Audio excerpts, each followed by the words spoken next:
A lot of us spiritual content creators talk about raising our vibration and being in these high vibrational frequencies, and you may think that spiritual people don't experience low vibrational states. And that is not true.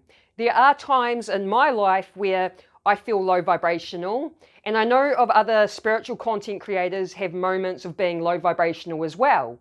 And that's simply because we are human. You know, we have things that happen in our life that may drag our vibration down into these lower frequencies. We may feel things like frustration or stress or sadness or anger. And that's simply because we are human and we do have these emotions and feelings, and it's simply just part of the human experience. The key really is more about where do you spend your dominant amount of time. If you spend your dominant amount of time in low vibrational frequencies, then you're going to experience a low vibrational reality. If you spend your dominant amount of time in high vibration frequencies, you're going to experience a high vibrational reality. So again, that doesn't mean being high vibrational, it doesn't mean you're not allowed to ever feel low vibrational or to feel those lower emotions. It's more about where you're spending most of your time. So in my younger days, when I was like late teens, early 20s, I spent most of my dominant amount of time in a low vibrational state. I was really angry and depressed, and I just had a lot of shit going on in my life. And because I spent most of my time in the low vibrational states, I was experiencing a low vibrational reality. And then after having a spiritual awakening and realizing, you know, the fact that we're energetic beings vibrating on frequencies, that's when I started working on my vibration to raise it. So now I do spend my dominant amount of time being high vibrational. But again, there are times where I may experience low vibrations. And yesterday was one of those days, which is why I decided to make this video. Because I was having a low vibrational day yesterday, and I thought, you know, this is a good video topic to make. And I wanted to share with you the things I do and don't do when I feel low vibrational. So, firstly, the thing I do now that I have had the spiritual awakening and I've also developed emotional maturity, I now allow myself to feel what comes up when I'm feeling low vibrational. Because I've learned the importance of feeling is healing. I've only learned that in the last few years, right? I'd never realized that allowing yourself to feel emotions is how you heal them. But now that I know that, whenever I feel low vibrational, I know that I need to allow myself to feel what's coming up. And so for me, the first key thing that really helps is just having awareness, being aware of your own emotional state and being aware of what frequency I'm tuned into. You know, so I know when I'm high vibrational and I know when I'm low vibrational. And a lot of the times if I'm having a low vibrational day, I normally would actually take the day off. Like if I've got plans to do, let's say I had videos to make and I'm feeling low vibrational, I'm not going to get in front of the camera and make videos if I'm in this low vibrational state. It's just, I know it's not going to make a good video. So I kind of put my day on hold and I focus on myself. So I may sit on the couch and just allow myself to feel what's coming up. And I recommend, if you are having a low vibrational day and you have to go to work, I highly recommend to call in sick, because you don't have to just call in sick for physical health. You can call in sick for mental or emotional health. If you're having one of those days where you just don't want to be at work, you don't want to be around people, you're feeling low vibrational, you may want to take the day off and allow yourself to just feel what comes up, knowing that feeling is healing. In my younger days, when I was like early 20s, you know, I was very angry and depressed, and I didn't have emotional maturity. I didn't understand this. I used to distract myself with substances. And that is the thing that I don't do anymore. You know, I used to rely on alcohol or weed to make myself feel better. Now, distracting yourself with substances is only going to add to the problem. It's not going to make anything better, and it's not going to solve anything. So don't turn to things to distract yourself, and instead allow yourself to feel what you're feeling, allow yourself to feel what comes up, And again, because feeling is healing, and this is how you process the emotion. The next thing I do is I allow myself to express whatever emotion I need to express. If I feel like crying, I allow myself to cry. If I feel angry, which is quite rare now, I'm in my mid-30s, but when I was like late teens, early 20s, towards my late 20s, I was quite an angry person, with like short-tempered. It wouldn't take much for me to get triggered and react, and so for me now, it's like I don't get angry very often at all. But if I do still get angry, the way I would express it now is I have a punching bag. So I will release my anger in a healthy way on the punching bag so I can release that negative energy and get it out of my system. But I mainly use my punching bag now for fitness. Like I say, I don't really get angry like I used to. But if I do feel angry, then that's how I express it. So allow yourself to express your emotion, because feeling is healing and expressing it's letting it out. Crying is really healthy. And especially if you're a male that's watching and you've been taught, boys don't cry, you're being a girl. Don't buy into that bullshit. If you need to cry, let it out. It is not a weakness. It is a healthy way to heal. So remember that. We don't want to be suppressing our emotions. We want to express and not suppress. Because if we suppress the emotion, we don't allow ourselves to feel it, we don't want to know about it, we dig it down and deep inside of ourselves, and we go out distracting ourselves with substances, what happens is the emotion gets stored in the body, and this has been scientifically proven to create illness and disease in the body. And we don't want to be creating illness and disease by suppressing emotions, so that is why you allow yourself to express it. The next thing I do is when I sit down, like I normally will take a day and just sit on the couch and I'll allow myself to feel it. If I need to express, I will. And then I'll question it. And this is what I did yesterday, right? I was questioning, why am I feeling low vibrational? And I question what's going on instead of taking it out on other people, which again is what I did in my younger days when I was like emotionally immature. I would take it out on other people, like you'd react, maybe you might be angry towards someone else, but afterwards I would know that I wasn't actually angry at the person, I was actually upset at something else, and I realized I took it out on that person, and then it's like they didn't actually deserve it. So now I don't take it out on others. I don't allow myself to do that, and instead I question why I'm feeling like this. So yesterday, I was questioning myself, why am I feeling low vibrational? And I sort of had to kind of ask myself, like, what's caused me to feel like this? And I figured it out. I realized what it was.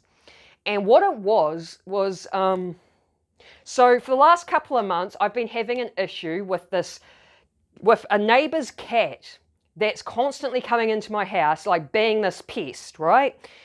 And so what's happened is this has been going on for a couple of months so I live in a flat that's above 3 garages. One of the garages is my garage, and I leave the window open in the garage for my cat so she can freely come and go, because if she comes to the door wanting in, me being upstairs, I can't see her, I can't know that she needs to be let in.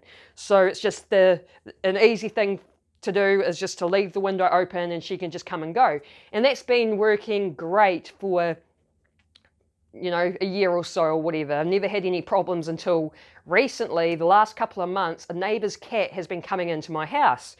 And it's been coming in here, eating my cat's food, drinking water, and it's been laying around like sleeping and stuff. And at first I felt sorry for this cat. I was like, why is it coming here to eat, sleep and drink? I was like worried that it didn't have a good home or something. And so I started asking a lot of people about what to do, and got a lot of feedback and stuff, and I ended up getting a video of this cat. And one of the people that I was talking to about it, I showed them the video of the cat, and they confirmed to me that this is an owned cat. You can tell by looking at it. It's fed, it's well groomed, it's an owned cat. And they made it clear to me, because this is someone that has some cat knowledge, they made it clear to me that don't feel sorry for this cat, because this person's experienced the same problem with neighbours' cats, and pretty much they can become a pest, right? And it pretty much, it's like once they find a food source, they're hard to get rid of. And that's what's happened. It's found the food source here and it won't stop coming in.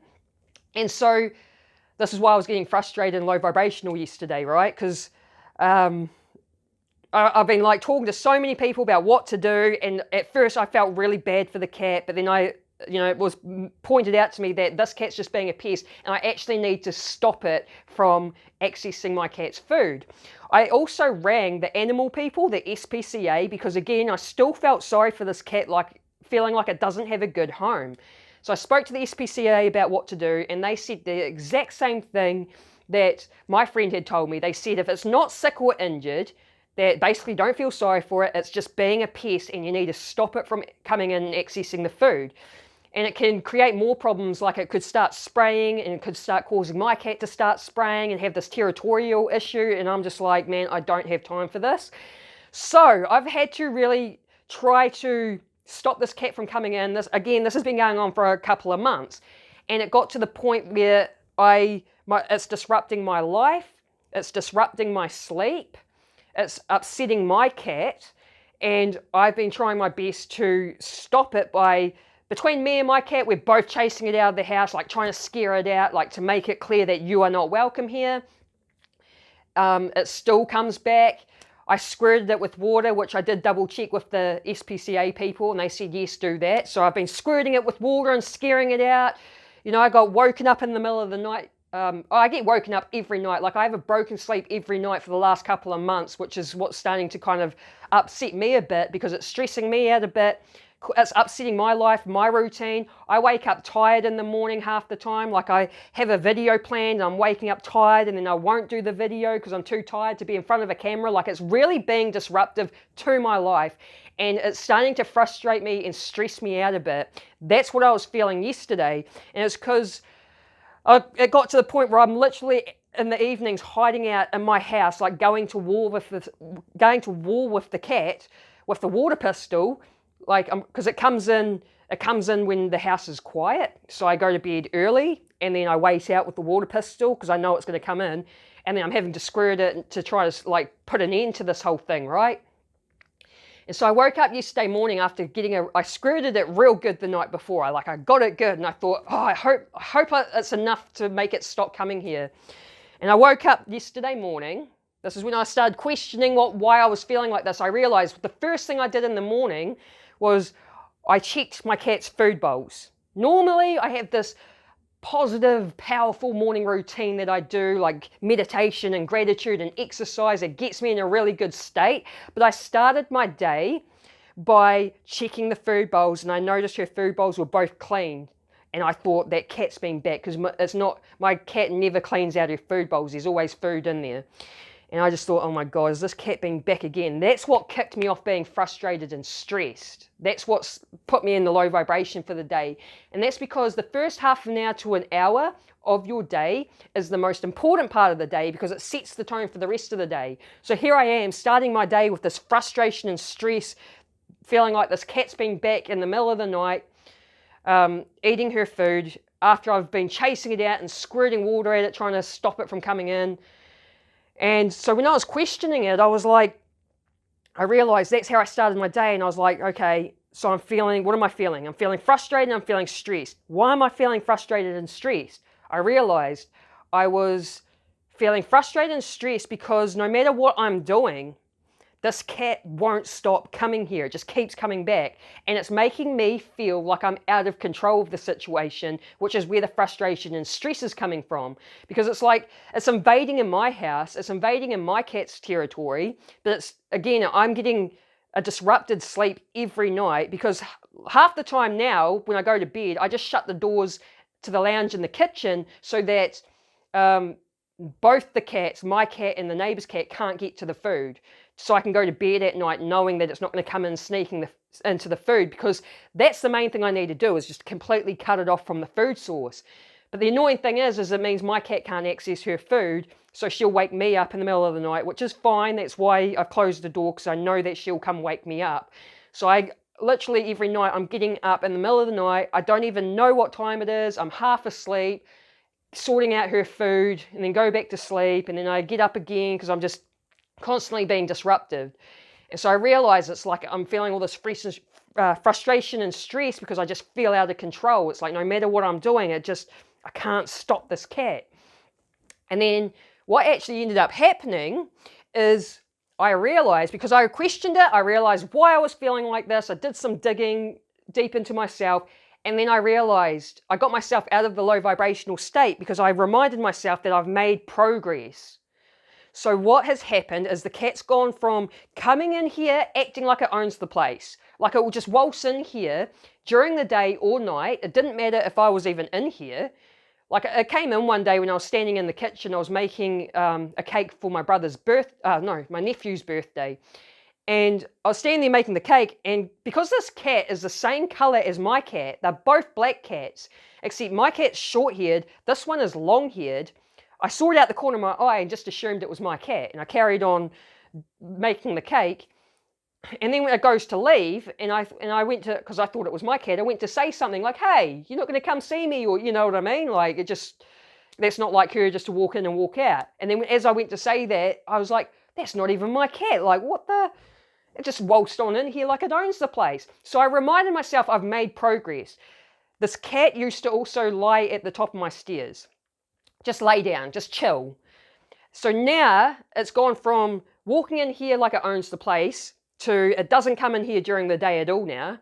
It doesn't lay at the top of my stairs anymore. It's not laying around. It's now coming in and sneaking in. And I've got a security camera, so I set my security camera up and I'll just watch it on my phone in the bedroom. And I'll see it come in. I'll see it like it's really sneaking around, like looking out for me because it knows if it sees me, it's going to probably get squirted with water or something. So I reminded myself, look, it's really frustrating that this is going on, but I have made progress with it. It's gone from being this real annoying pest to now it's only coming in at night and sneaking in. So it's just a little bit more effort, and it'll eventually get the idea that it's just not welcome here. So once I realized I'd made progress, I came out of that low vibrational state. I felt better. So that's why I say question it. That was a bit of a drawn out story, but I hope you get the point. The other thing I do is I will change my environment. In my younger days, when I had moments of feeling just depressed and sad and down, I would sit in a dark room. Normally it'd be the bedroom with all the curtains closed.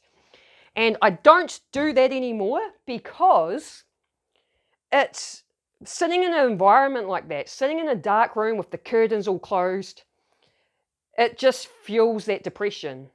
It just keeps you in that downer vibe, you know what I mean? So now, instead of just sitting in a dark room, I'll change the environment. Like I might go out to nature, because I know when I go out into nature, it uplifts my spirit and I always feel better for it.